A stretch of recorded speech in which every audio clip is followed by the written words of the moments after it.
It was almost midnight in a suburban Midwestern home. The man who had broken in and entered was an old-timer, a skilled professional in the methods of burglary. His name was Frank Shelby. His age, 51, medium height, weight 220 pounds. And he had one other distinguishing characteristic: heart disease.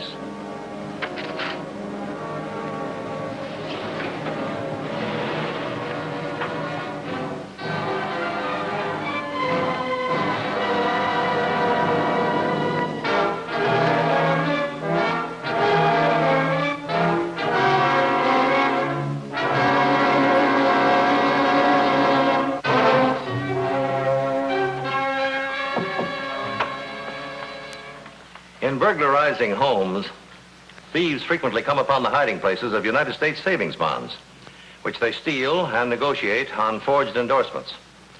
For this reason, you should keep your savings bonds in a safe place, preferably in your own bank. And now, in my role as chief of the United States Secret Service, I'd like to tell you about a man who stole a quantity of bonds which were not properly safeguarded, and who made the mistake of adding forgery to his other crimes and lived to regret it. This is Treasury File 8237, United States Secret Service. The case of the broken bond.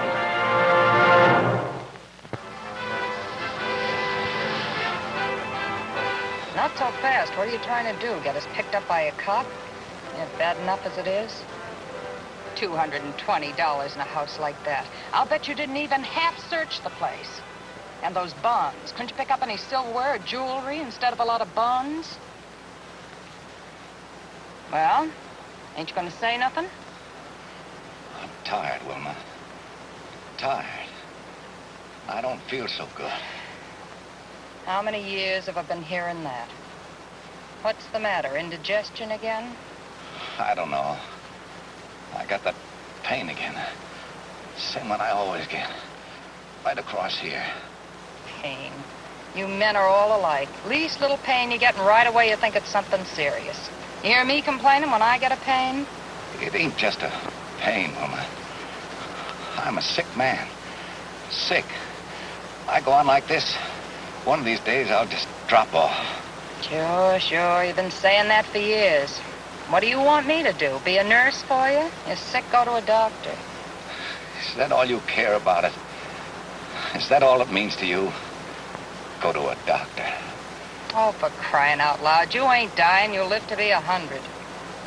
Sure, but 11 years ago, you'd have said that as if you wanted me to.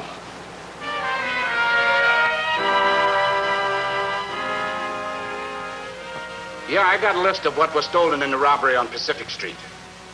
There wasn't too much cash, only $220 worth. The main thing he got away with was a whole slew of United States savings bonds, the Series Z kind.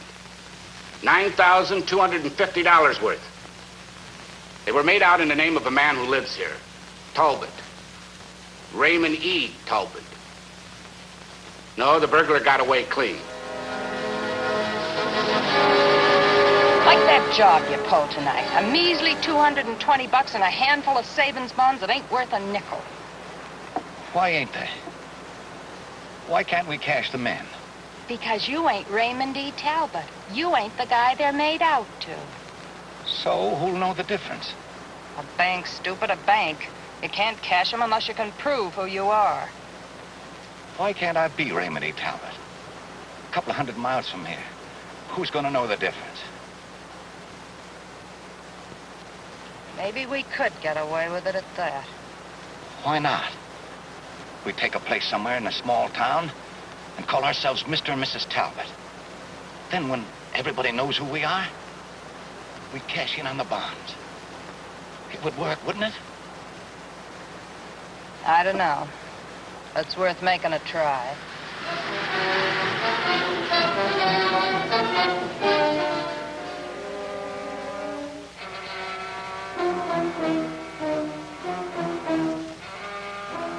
What's the matter with you? You're supposed to be seeing people here, letting them know your name is Talbot. I think I can be all right here. Maybe get back to myself again. What do you think this is, a vacation? You know what we're here for. Sure, I know. It's gonna work, too. Here, take a look at this. $500. 500. Sure, I cashed some of the bonds. You what? Wilma, it worked. That druggist where I buy my medicine, he has a brother who works in a bank up in Clinton, the next town from here. I went up to see him, and it worked like a charm. All I did was sign my name as Talbot. He thought I was him. Are you crazy or something? What do you mean? It went off all right? All right, huh? Is this what we figured? All these weeks of living here, getting ourselves set with this new name. You just threw it all away, ruined everything. I got the money, didn't I? But how much? $500. Didn't I tell you we had to cash them all at one time and then move out of here as fast as we can? Well, I thought... Of all the stupid tricks. Don't you know all those bonds are registered? Do you want the government to know you cashed them? They'll go to that bank in Clinton and they'll come right back here to us. Now we gotta start running again. We have to leave? Unless you want the cops to catch up with us. This is just what they wanted. To have a few of those bonds come in so they could get in our trail. Oh, you did just great. But I felt good here. I wanted to stay. That's why I did it, to get some money for us so we could stay. Come on, get a move on. We gotta get our stuff packed and get out. Wilma, I can't start running again. I'll never make it.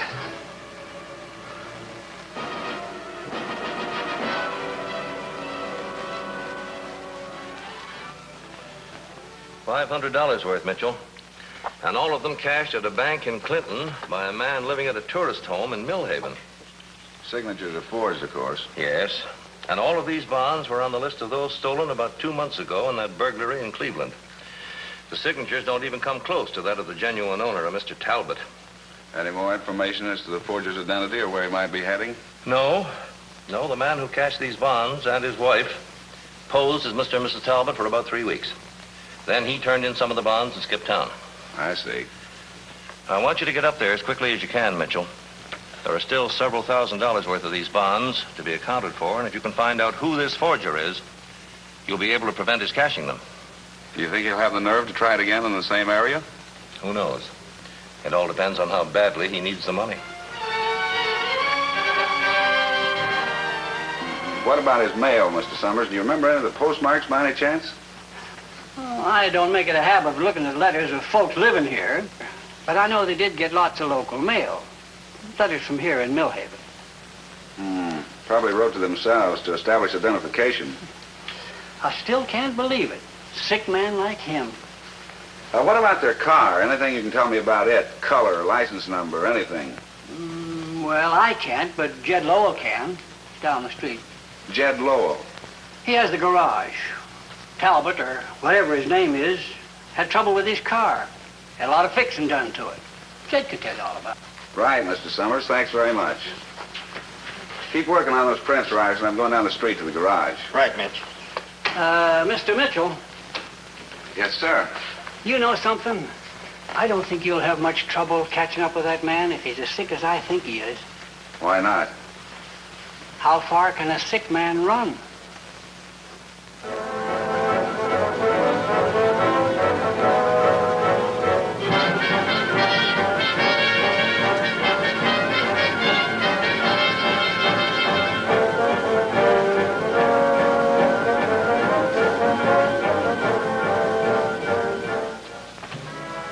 Well, what do you think you're doing? Come on, get up off that bed and help me pack. We're leaving right after breakfast.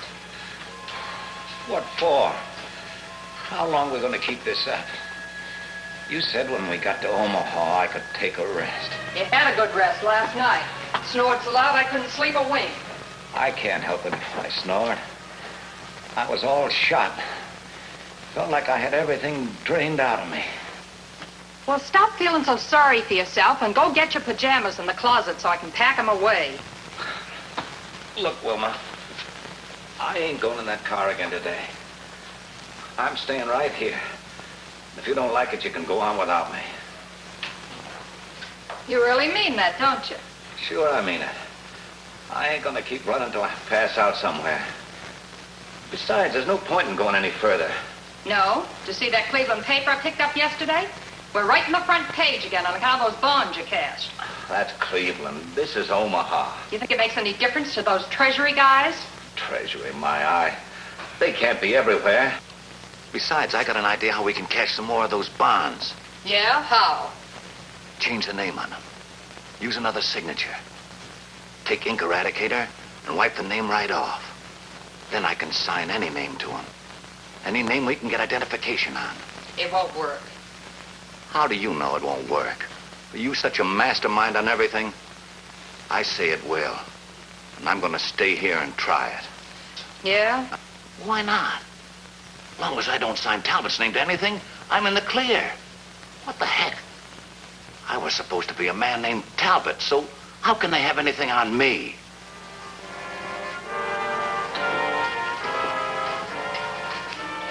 They don't even know my name.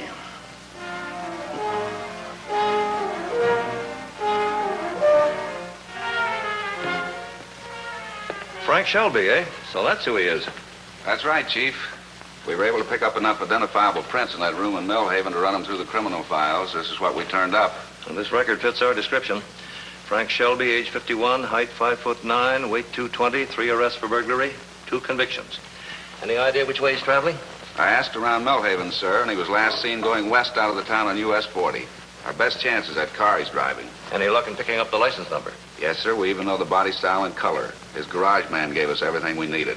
We've notified state and local police in the Midwest to watch for it. They'll be certain to pick it up. With that much on the car, I think they will, yes. Excuse me. Yes. Oh, hello, Nelson. What's that? I see. When was this? Yes, he's right here. Very well, I'll get back to you. You can forget about the lead on that car, Mitchell. Why? What's happened? The Nebraska State Police have just notified our district office. Shelby's car was found abandoned last night about 20 miles out of town. Now we've got to start all over again.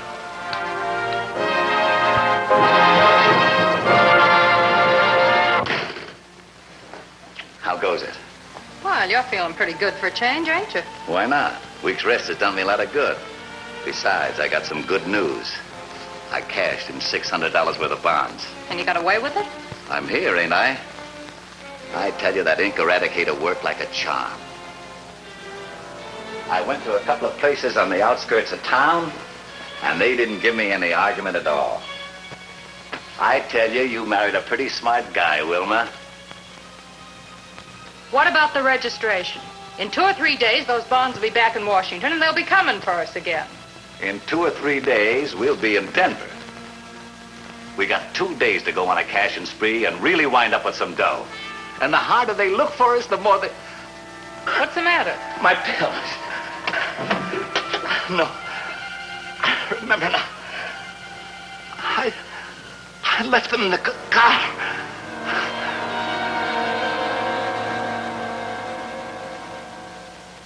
Yes, we checked the car for fingerprints, Mitchell. There's no doubt about it. It's the one you were looking for. Shelby's prints are all over it. And you found it on the east side of town, all the way over near Council Bluffs. That's right. But it might have been standing there a couple of days before we located it. It was on a very deserted road. Any maps in the car? Just a couple of state maps from gas stations. Nothing from around here, though. Any routes marked on them? No, no marks on them at all. There's one thing that might be of interest to you, though. We found this in the glove compartment. Medicine? Yes. We had it analyzed. Some sort of heart pills. Must have been prescribed by a doctor. The label's worn off. Can't make out where it was purchased. Does that give you any ideas? Might at that. Heart pills, huh?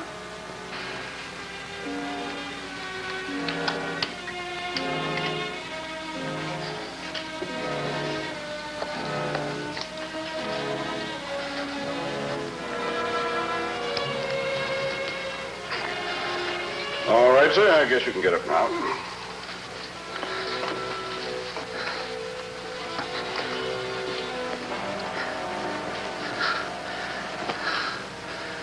Well, what does it say? Come on, tell me the truth. Well, I'll need some time to study the graft carefully, of course, but I can tell you this much. You've got to go home and go right to bed for 3 weeks at least. Bed? Frankly, I think you'd be much better off in the hospital, but we could keep you under observation. Forget it, will you, Doc? I can't go to no hospital. Why not? I can tell you right now you're a very sick man. If you don't rest every chance you get, you're not going to be around very much longer. And I'm serious about that. You've got to go to bed for 3 weeks at least. Okay. Okay, I heard you.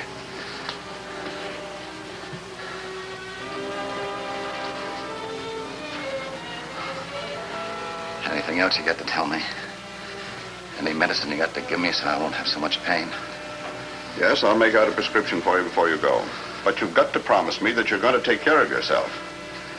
Sure, Doc. I promise.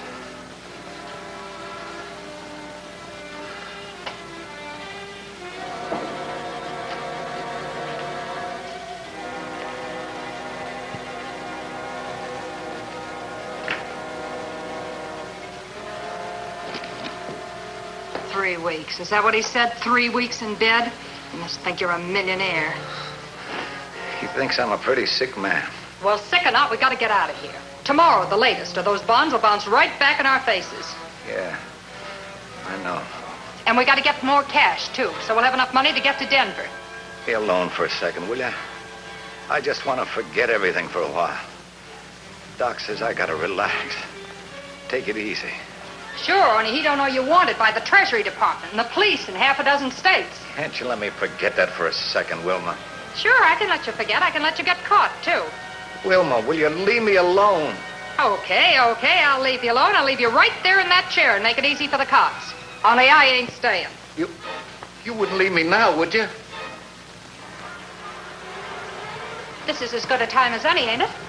You know the way things are with us. You know we're only beating a dead horse trying to stay together anymore. This has been coming on for years. Well, ain't it? Even so, I know how you feel about me. I don't blame you. I ain't got any love for you either. But we're married, Wilma. We've been married for 11 years. So what can I do about it? Go to jail with you? What good'll that do? This way I got a chance of ducking the rap. Is that all you're thinking about? Well, what are you thinking about? Yourself, just the way I am. You want me to be big-hearted and stick with you. Well, if you had anything in you, you'd tell me to go. You'd know that was best for me, and you'd want what was best for me. You can go, Wilma. I wouldn't have to go if you'd go out and cash a few more of those bonds.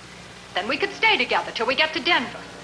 Then it wouldn't hurt nothing if you wanted to go to bed for a while. We need that dough, Frank. I can't help it. I couldn't move another step today. Tomorrow, then. What about tomorrow? There'd still be time. Maybe you'll feel better by tomorrow. All you'd have to do is go to 3 or 4 places. What about it, Frank? Can you do it? I'll see. I'll see how I feel tomorrow.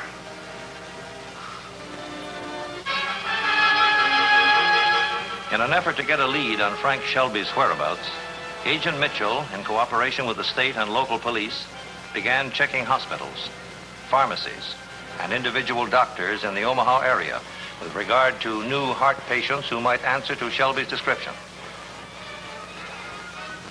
And by noon the next day, he was fortunate enough to locate the doctor whom Shelby had gone to on the previous day. Yes, Mr. Mitchell, that's the man. He didn't say his name was Shelby, though. He said his name was Mason. He give you his address? Yes, but that's probably false, too. Did you give him any medication, prescribe anything for him? Yes, I gave him a prescription and told him where he could get it filled. But of course, I have no way of knowing whether he went to that drugstore or any at all. Well, I'd appreciate it if I could have a copy of that prescription. I'd like to check with that drugstore you recommended. Certainly. 3 or 4 banks. That's all you have to go to, and you can take a cab to each one. I'll try, Wilma. I'll do the best I can. All right, then. Hurry. If you get back here in time, we can make the 4 o'clock train. Wait a minute. My medicine. We never had the prescription filled. The one the doctor gave me. Don't waste time on that. I'll see about the prescription. The medicine will be here when you get back. But maybe I ought to have it before I go. Frank, it's getting late. You've got to go. Okay. I'll be back as soon as I can.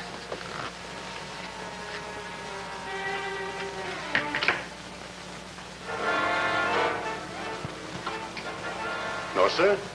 There was no request for any such prescription here. Perhaps it was taken to another pharmacy. Yes, that's entirely possible. Anyway, I'm going to leave you my card and a number where I can be reached. I certainly would appreciate it if you'd call me there in the event that somebody does ask for this prescription. Indeed, I will, Mr. Mitchell. I'll cooperate in any way I can. Thank you.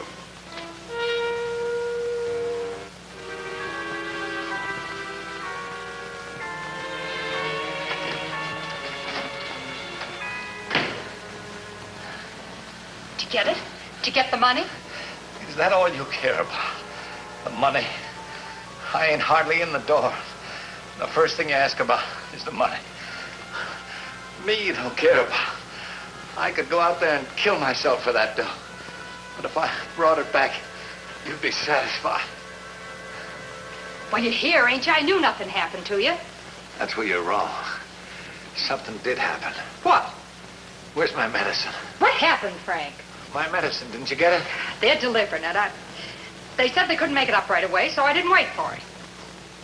What else did you have to do? Couldn't you spare a few minutes waiting there so I could have it when I got back? Sure, I could do a lot of things, but I had something more important on my mind. Now, are you going to tell me what happened? Where's that dough? I ain't got it. What do you mean you ain't got it? Frank, you're kidding. Do I look like I'm kidding? They were wise to me at the bank. They asked me a million questions. I almost got caught. I knew it. I knew something like this would happen. Now we can't even get to Denver. Denver? I almost didn't get out of that bank. I had to run so hard, I felt like it was tearing up everything inside me. Oh, stop moaning. If they spotted you in that bank, we can't wait here another minute. That's why I came back. To pick up my medicine. To tell you we're in the spot. Okay. Get up, will you? Take the bags outside. I'll get a cab. I can't make it, Wilma. I can't move another step. Get those bags. I can't. I gotta get some rest. Oh, give me a break, will you, Wilma? Wait for me just 10 minutes. Take your hands off me. 10 minutes. You get the cab. I said take your hands off.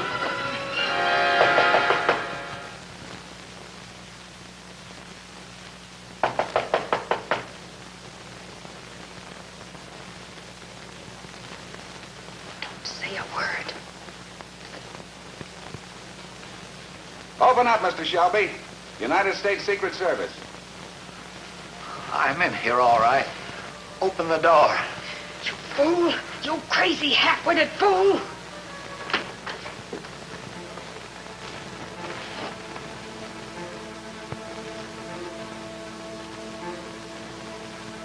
All right, I think you'd better come along with us. What difference does it make? I'm gonna die anyway. What difference does it make where? What about me? Don't you care about what happens to me? I wouldn't care if you dropped dead.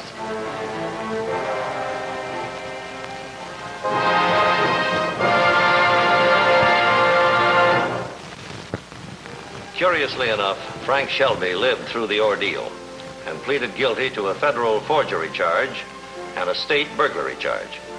He was convicted and sentenced to a federal penitentiary where he is still serving his term.